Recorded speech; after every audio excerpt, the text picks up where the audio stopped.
Good morning. God is good and all the time. Why? Yan, isang mabuti, mapagpalang umaga po sa bawat isa po sa atin. Salamat po sa ating pong pastor, kay Pastor George, sa ating pong bilang presider, sa ating pong praise and worship team, at sa ating pong multimedia team. Sa pagpapatuloy po ng pag-aaral po ng salita ng Diyos, tayo po ay nasa Acts 26. So, pahapyaw na tinalakay ni Pastor George last week yung Acts chapter 26. So, ang title po ng ating pong mensahe sa umaga po na ito ay The Story of God's Redemption in the Life of Paul. So, bawat isa po sa atin ay may kanya-kanyang kwento. Maring ang kwento ng buhay ninyo ay punong-puno ng makukulay at masayang mga alaala. Maaari din naman ang kwento ng buhay ng iba sa atin ay punong-puno ng dusa, hinagpis at tila ba puro problema lang ang naranasan natin sa araw-araw. Ang iba naman ay parang okay lang, wala lang, hindi makulay, hindi rin naman puro kalungkutan. Ika nga carry lang o ox lang naman ang life. Sa millennials, as millennials would say or express themselves when you ask them, kumusta na ang buhay-buhay natin dyan? O sa China, children will simply answer, so-so, which means not happy, not sad, just playing it cool. So kayo po ba mga kapatid, kumusta po ang ating buhay-buhay dyan? So hiniling ko po na lumingon po kayo sa ating pong katabi, sa inyong pong upuan, at tanungin niyo po ang inyong katabi sa tanong na ito, kapatid, kumusta ka naman? Yan, bibigyan ko po kayo ng 1 oras. Ay hindi, mga 2 minuto lang naman. Mga 2 minutes po. Sige po. Kumustahin niyo po ang inyong pong katabi o kaya yung nasa likod o nasa harap po ninyo.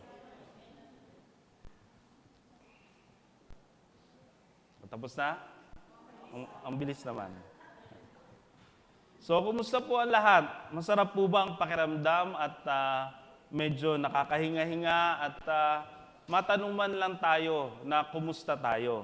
Di po ba masarap po ang pakiramdam na tayo ay kinukumusta? Sa iba naman siguro nakakayang sumugot kasi hindi mo naman alam po anong sasabihin mo. Umaaring nahiya ka. Umaaring niisip mo, isi-share ko ba ito? O isi-share ko ba yung tunay na nararamdaman ko sa oras na ito? So marami pong salamat sa inyong partisipasyon sa pinagawa ko po sa inyo. At napakaganda po maging routine po natin ito na kumustahin ang mga ating po mga kapatid, ang ating po mga kapamilya, because it means that you give importance to them. Most especially when you allow them to speak their hearts out and just listen to them intently without cutting them off or judging them right away or providing counsel agad-agad sa kanila. Ito ay nakakagaan po ng kalooban. So sa ating pong pag-aaral sa umaga po na ito ay masusumpungan po nating muli ang kwento ni Apostol Pablo kung paanong ang kwento ng buhay niya ay muling ginugunita sa aklat ng mga gawa, kabanatang 26, mga talatang 1 hanggang 11. So wag po kayong mag-alala, matatapos na po tayo sa Book of Acts. Next month po ay pag-aaralan po natin ang paborito ng mga kabataan, ang Book of Romance.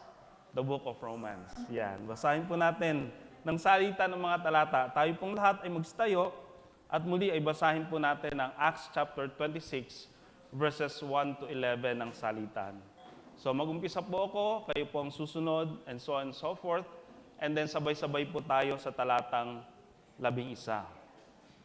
So pwede niyo pong buksan ang inyong pong Biblia, pwede rin po kayong tumingin sa ating pong screen. Sinabi ni Agrippa kay Pablo, "Maaari kang magsalita para sa iyong sarili." Iniunat ni Pablo ang kanyang kamay at nagsalita bilang pagtatanggol sa sarili. Haring Agrippa, itinuturing kong mapalad ako at sa harapan ninyo ako magtatanggol ng aking sarili laban sa lahat ng mga paratang ng mga Hudyo. Sapagkat lubos ninyong nababatid ang mga kaugalian at pagtatalo ng mga Hudyo, kaya't hinihiling ko pong pagtiyagaan ninyo akong pakinggan. Alam ng lahat ng Hudyo kung paano ako namuhay mula pa sa aking kamusmusan, sa aking sariling bayan at sa Jerusalem. Matagal na nilang alam at sila na ang makakapagpapatotoo kung kanilang gugustuhin na ako'y namuhay bilang kaanib ng pinakamahigpit na sekta ng aming relihiyon, ang sekta ng mga Pariseo. At ngayon nililitis ako dahil sa aking pag-asa sa pangako ng Diyos sa aming mga ninuno. Ang pangako ni iyan ang inaasa ng aming 12 lipi, kaya't sila'y taimtim na sumasamba sa Diyos gabit araw. At dahil sa pag-asa ring ito, Haring Agripa, ako'y pinaparatangan ng mga Hudyo. Bakit hindi mapaniwalaan ng mga naririto na maaaring muling buhayin ng Diyos ang mga patay? Akala ko rin noong unay dapat kong gawin ang lahat ng aking magagawa laban sa pangalan ni Jesus na taga Nazaret. Ang ginawa ko sa Jerusalem, maraming Kristiyano ang aking ipinabilanggo batay sa kapangyarihang ibinigay sa akin ng mga punong pari ng mga Hudyo. Isa rin ako sa mga humatol ng kamatayan sa kanila. Sabay-sabay po tayo sa verse 11. Pinarusahan ko sila sa lahat ng mga sinagoga upang piliting talikuran ang kanilang pananampalataya. Sa tindi ng puot ko'y inusig ko sila kahit sa mga lungsod sa ibang bansa. Pinagpala na ng Diyos ang pagkabasa ng kanyang banal na salita. Maaari na po tayong magsiupo. So balik tanawan po natin noong nakarang linggo sa mensahe ni Pastor George Tagura na may pamagat na A New Person with a New Purpose. At ang text po natin last Sunday ay Acts chapter 25 verse 13 hanggang chapter 26 verse 32. So ang ating pong outline last Sunday ay una, Paul before he encountered or found Christ in chapter 26 verses 4 to 5 and verses 9 to 11. Ikalawa, Paul, how he encountered or found Christ in verses 12 to 18.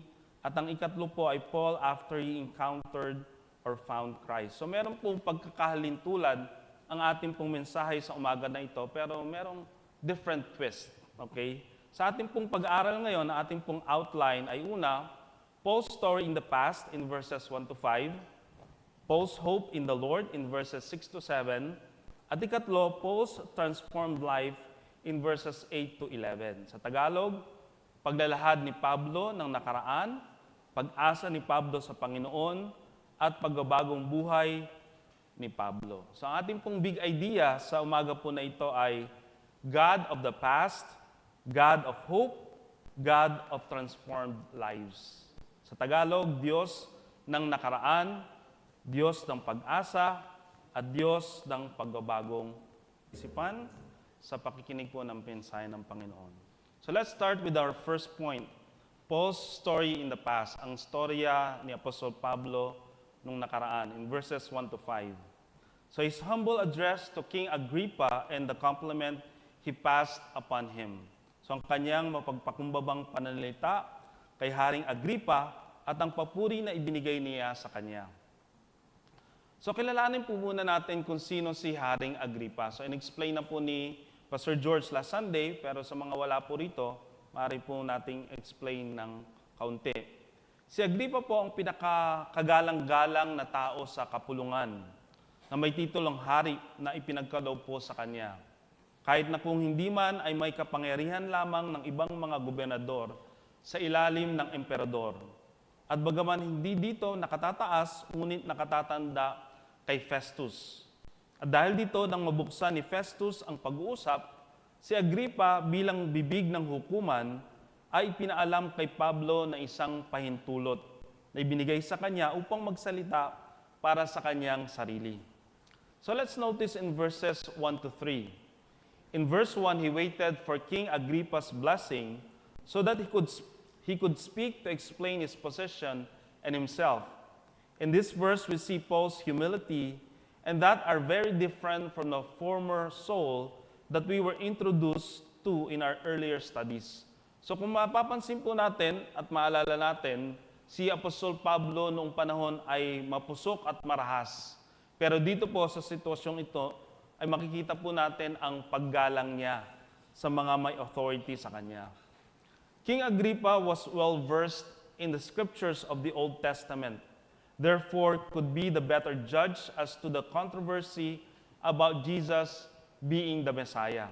So si Haring Agripa po ay biyasa sa banal na kasulatan, most especially sa Lumang Tipan. At sa makatwid, ay mas mahusay na humato sa kontrobersya patungkol kay Jesus bilang Mesyas.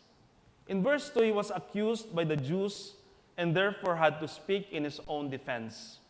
The apostle knew very well that all this would not justify him before God. But he knew that it was for his reputation with the Jews and an argument that he was not the man they accused him of being. Sa talatang 3 ay nakiusap siya kay Haring Agripa na matyaga siyang pakinggan nito upang ipahayag ang kanyang saloobin at masabi niya ang pagbabagong ginawa ng Diyos sa buhay niya na siya ay isa ng bagong linalang at hindi na kagaya ng dating Saul na isang persecutor ng mga anak ng Diyos. In verses 4 to 5, Paul mentions what his past was and how he lived among the most intelligent Pharisees. Paul declares that he still kept all the virtues in which he was first taught and trained. See here what his religion was. He was a moralist, a man of virtue, and had not learned the arts of the cunning, covetous Pharisees. He was not charged with any open vice and blasphemy. He is a man of good works. So kumbaga, hindi po siya nahawa dun sa mga mapagmataas, mga mamatay tao ng mga Pariseo na napag-aralan po natin sa mga nakalipas sa mga Sundays. Inamin po ni Apostol Pablo na habang siya ay nagpatuloy na maging isang Pariseo, siya ay isang mahigpit na kaaway ng Kristyanismo noong araw. Ito ang kanyang katangian at paraan ng pamumuhay sa simula ng kanyang panahon. At mayroong lahat ng bagay na humahadlang sa kanyang pagiging Kristiyano. So iniling ko po na ipikit niyo po ang inyong po mga mata at magbalik tanaw po kayo sa nakaraan. At habang kayo po ay nakapikit, pakinggan niyo po ang mga katanungan ito at saliksikin po natin ang ating po mga sarili. Let's close our eyes. Naalala niyo pa po ba ang buhay ninyo sa nakaraan nung kayo ay hindi pa anak ng Diyos? Do you still remember your life when you haven't found or you haven't accepted Christ as your personal Lord and Savior?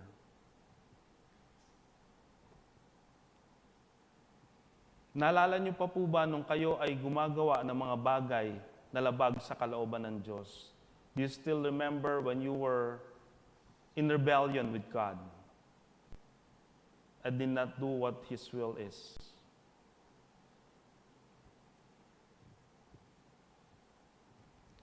Ano ang mga bagay na pinagsisisihan ninyo na nagawa ninyo noon na labag sa kalooban ng ating Panginoon? What are the things that you regret that you did that is against God's will?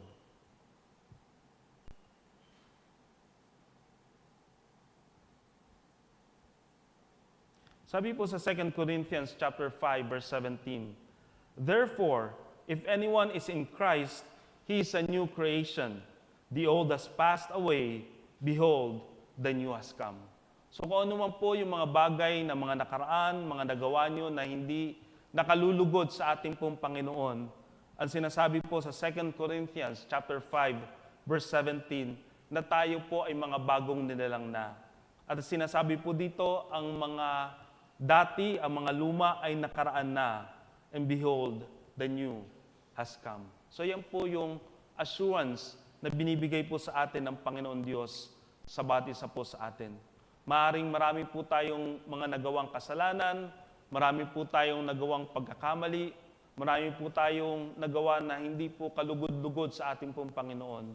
Pero sinasabi po ng Panginoon na simula nang tanggapin natin siya bilang Panginoon at tagapagligtas ng ating pong buhay, tayo po ay binago na ng ating pong Panginoon. Maaari nyo na pong buksan ang inyong pong mga mata.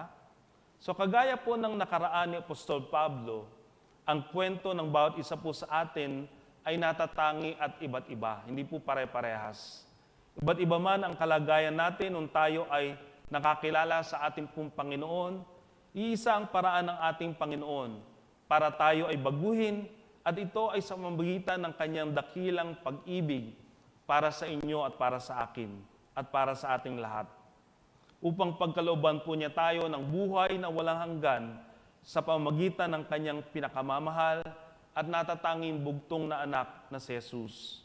Dahil sa kanya tayo ay may pag-asa na magpapatuloy sa lakbay ng buhay kahit gaano man ito kahirap at ka-challenging. At makakaasa po tayo sa ating Panginoong Hesukristo. Second, post hope in the Lord in verses 6 to 7. Itinuturo sa atin ng Kristyanismo na magbigay ng dahilan ng pag-asa na nasa atin at magbigay din ng karangalan kung kanino nararapat ang karangalan ng walang pambubola o takot sa tao. Sabi po sa verses 6 to 7, "At ngayon nililitis ako dahil sa aking pag-asa sa pangako ng Diyos sa aming mga ninuno. Ang pangako ring iyan ang inaasahan ng aming 12 lipi, kaya't sila'y taimtim na sumasamba sa Diyos gabit araw. At dahil sa pag-asa ring ito, Haring Agripa, ako'y pinaparatangan ng mga Hudyo." Paul was steadfast in his faith. He always had a holy reverence for the ancient promise of God, the Father, and built his hope on it. He trusted in the foundation of faith, where his faith was built upon. That is why he could say, "For me to live is Christ, and to die is gain." Sa Tagalog, sapagkat para sa akin ang buhay ay para kay Kristo at ang kamatayan ay pakinabang. In Philippians chapter 1, verse 21. At sa ibang version, sapagkat para sa akin ang mabuhay ay kay Kristo at ang mamatay ay pakinabang. When life hits us hard badly, remember to put your hope in the Lord. So ano po yung acronym na HOPE? Ang H ay holding on to God's promises every day. So tayo po ay patuloy na kumapit sa pangako ng Diyos araw-araw. So ito po yung mga 30 Bible verses about promises of God. So hindi na po natin babasahin lahat dahil abutin po tayo ng hapon kung babasahin po natin lahat. Or ang isa pa pong ibig sabihin ng hope ay hang on, pray every day. So tayo ay kumapit sa Panginoon at patuloy na manalangin araw-araw. 4 steps to praying the promises of God. Una, read it, basahin natin ito, pagbulay-bulayan natin ito. Ikalawa, write it, magkaroon po tayo ng journal. Ikatlo, ponder it. At ikaapat ay pray it. So, ipanalangin natin. Let's pray back yung mga salita ng Diyos sa Panginoon. How to pray in 3 easy steps. Thank God for who He is. In Psalm 100 verse 4, enter His gates with thanksgiving. Go into His courts with praise. Give thanks to Him and praise His name. So napakaganda po na sa tuwing tayo po ay gigising sa umaga at bago matulog sa gabi, tayo po ay magpasalamat sa Panginoon. Lord, marami pong salamat at buhay pa ako. Salamat sa kalusugan, sa kalakasan, sa buhay na ipinagkakalob niyo po sa amin. At gayon din po sa ating pong pagtulog, tayo ay magpasalamat sa Diyos sa lahat ng mga biyaya na pinagkakalob niya po sa atin. And then tell God how you feel. Sabihin po natin sa Panginoon kung ano yung nadarama natin. Sapagkat alam po natin na nauunawa ng Diyos ano man po yung pakiramdam o nararamdaman po natin. Sabi nga po sa Philippians chapter 4 verses 6 and 7, "Do not be anxious about anything, but in everything by prayer and supplication with thanksgiving. Let your requests be made known to God, and the peace of God which surpasses all understanding shall keep your hearts and your minds in Christ Jesus." So sabi po dito, wag daw po tayong mabalisa. Wag tayong maging anxious. Ano man po ang kalagayan natin sa buhay. Tayo man ay may karamdaman, tayo man ay naglalak sa finances, o may mga problema sa pamilya. So sabi po ng salita ng Diyos, do not be anxious about anything, but in everything by prayer and supplication with thanksgiving. At ikatlo, ask God for His guidance. Hilingin po natin sa Diyos ang guidance.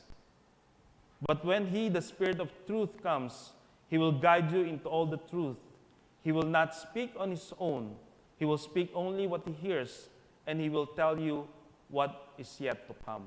In John chapter 16, verse 13. Tayo po ay makakaasa na ang Diyos ang magpapatnubay, ang Diyos ang mag-guide sa bawat isa po sa atin. Let's proceed to our third and final point, Paul's transformed life in verses 8 to 11. Tingnan dito kung ano ang relihiyon ni Pablo. Wala siyang kasigasigan para sa kautosang seremonyal gaya nung kanyang kabataan. Ang mga sakripisyo at mga handog na itinalaga niya ay tinatanggal ng dakilang sakripisyo na kanilang inilarawan.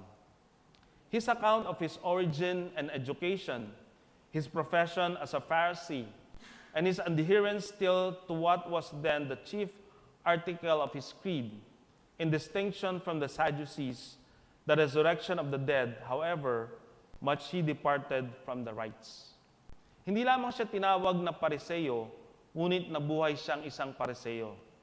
Alam na alam ng lahat na nakakilala sa kanya na walang sino mang Pariseo ang sumunod ng mas maagap sa mga tuntunin ng kanyang utos kaysa kanya.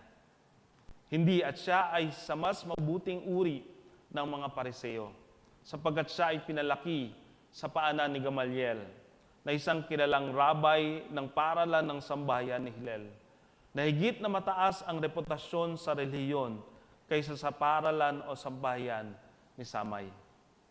Now, if Paul was a Pharisee and lived a Pharisee, he is a scholar, a man of high knowledge and learning. He is a moralist, a man who is good in his own view. He is orthodox, sound in faith, and not a deist or skeptic or a man of corrupt principles that lead to treason.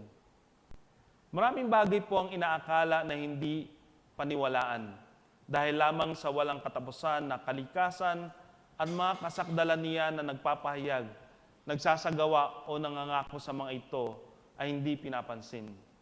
Inamin ni Pablo na habang siya ay nagpatuloy na isang Pariseo, siya ay isang mahigpit na kaaway ng Kristyanismo.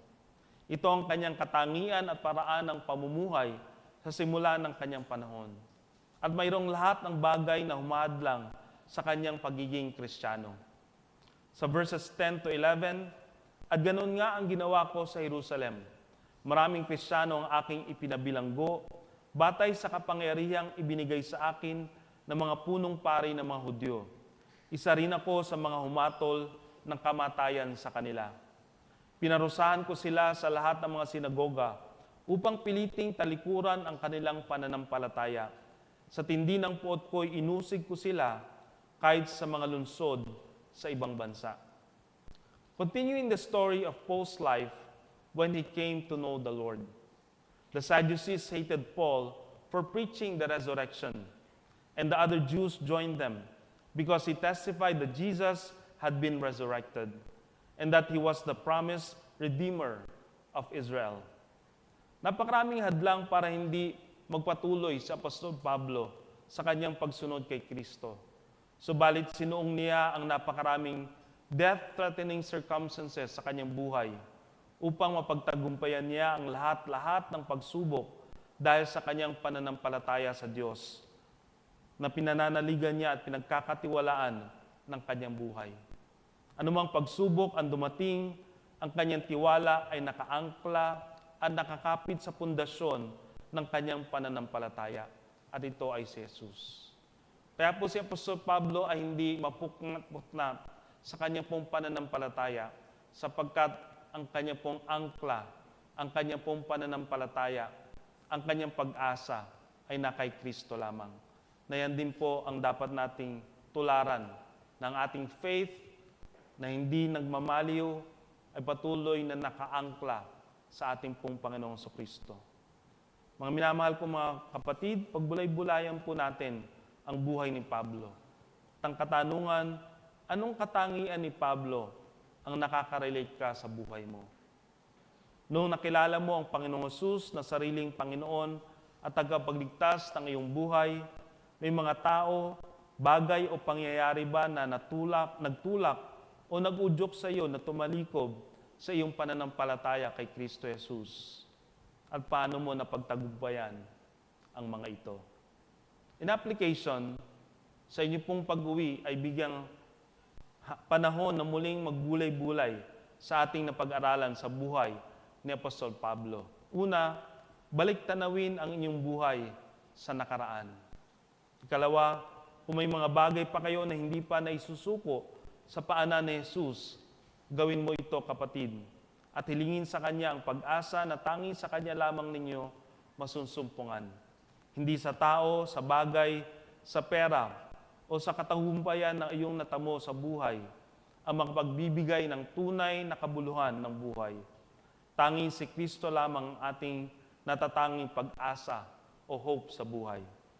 At ikatlo, hilingin na patuloy kang baguhin ng ating Diyos, Ama, upang mas madama mo ang tunay na katagumpayan at kagalakan ng buhay kay Kristo lamang madarama at masusumpungan. Ano po ang ating pong big idea sa umaga po na ito? Sabay-sabay po nating basahin. Handa, basa. God of the past, God of hope, God of transformed lives. Tagalog, Diyos ng nakaraan, Diyos ng pag-asa, Diyos ng pagbabagong buhay. Tayo po ay magbukas sa panalangin. Ama namin Diyos, dakila, makapangyarihan sa lahat. Maraming pong salamat sa inyong pong banal na salita na ibinahagi niyo po sa amin sa umaga po na ito. Tunay nga po, Lord, na katulad ng aming pong napag-aralan, napagbulay-bulayan, Panginoon, na ang mga nakaraan ay lumipas na, and behold, all things are new. Tunay nga po, Lord, na nawa ay tulungan niyo po kayo, Panginoon, kung mayroon pang mga areas ng aming pong mga buhay na hindi pa nababago, Panginoon. Tulungan niyo po kayo, Panginoon, na sa inyong pong banal na kalooban ay mabago namin ang aming pong buhay sa tulong ninyo, Panginoon. Alam po namin na sarili po naming kakayahan, sarili po naming ability, Panginoon, na hindi po namin mababago ang aming pong sarili. At ito po, Panginoon, ay sa pamagitan lamang ng tulong niyo, Panginoon, na ibinibigay sa bawat sa amin. Tunay nga po, Lord, na alam po namin na kayo lamang po ang aming pong tanging pag-asa. Alam po namin, Panginoon, that our hope is in you alone, Panginoon. Tunay nga po, Lord, na hindi po kami makakaasa sa pera namin sa bangko, sa aming pong trabaho, sa aming pong hanap buhay, sa aming pong mga magulang, sa aming pong mga anak, kundi ang pag-asa po lamang ay nararapat na nasa inyo lamang. At tunay nga po, Lord, na kayo po ang Diyos ng pagbabagong buhay. Tunay nga po, Lord, na kayo po ang nagpapabago. At tulad po ni Apostol Pablo, tunay na pinersecute po ang mga Kristiyano at ipinapatay. Ganun po siya kasama, Panginoon. Tunay nga po, Lord, na alam niyo po ang aming pong nakaraan, alam niyo po ang aming pong kasalukuyan, at alam niyo po ang aming pong hinaharap. Alam po namin na kayo po ang aming Diyos na may magbibigay sa amin ng panibagong buhay, nang magbabago sa aming pong buhay, sa tulong at sa biyaya po ninyo. Ang lahat po na ito ay dinadalangin namin sa tanging pangalan lamang po namin Diyos, tagapagligtas sa Jesus. Amen and amen. God bless po sa atin lahat.